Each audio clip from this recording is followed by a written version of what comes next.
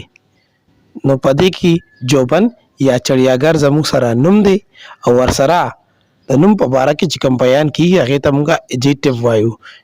لکه to go چې دی دا د زو یعنی چړیاګر لفظ بیانوي، دې ته موږ ایجیکټیو وایو یعنی دی صفت کوي. دویمه فقره The road is the place to drive. The road زموږ سره یو نوم دی یعنی سړک ورته ویل کېږي، یعنی سړک د موټر چلولو ځای دی. نو په دې کې زموږ سره سړک نوم دی او د سړک په باره کې مزید بیان چې کوم راځي یعنی to drive چې دی دا زموږ سره یو ایجیکټیو یعنی اسم صفت دی یعنی د نوم صفت کوي. نو په دې وجه موږ دې ته ایجیکټیو یعنی انفینیټیو ان ایجیکټیو وایو. همدغه شانتې دریم نمبر فقره کې ټایټانیک از د مووی ټو واچ. ټایټانیک زموږ سره یو نوم دی چې فقرې مطلب دا دی ټایټانیک هغه فلم دی چې لیدل کېږي یا کتل کېږي. نو په دې کې زموږ سره ټایټانیک نوم دی او د ټایټانیک په باره کې چې کوم بیان دی یعنی کوم ټکي چې ټایټانیک بیانوي هغه دی to watch. Know the to watch زموږ سره صفت دی، دې ته انفینیټیو ان ایجیکټیو وایي. همدغه شانتې څلورم نمبر فقره کې I have some things to sell. نو په دې فقره کې زه خرڅولو لپاره ځینې شیان لرم. نو په دې کې زموږ سره دا زموږ سره نوم دی او ورسره دغه ټکي بیانول لپاره to sell زموږ سره یو انفینیټیو ایجیکټیو دی. همدغه شانتې پنځم نمبر فقره کې حلیمه is the girl to love. حلیمه زموږ سره یو نوم دی او د دې ټکي بیانولو لپاره to love یو انفینیټیو ایجیکټیو دی. یعنی حلیمه هغه جنۍ ده چې مینه ورسره کوي یعنی مینه ورسره کېږي. نو دغه شانتې د حلیمه نوم دی او ورسره to love چې دی د حلیمه بیانولو لپاره یعنی صفت بیانولو لپاره استعمالیږي. ځکه په دې وجه موږ دې ته انفینیټیو ایز ایجیکټیو وایو.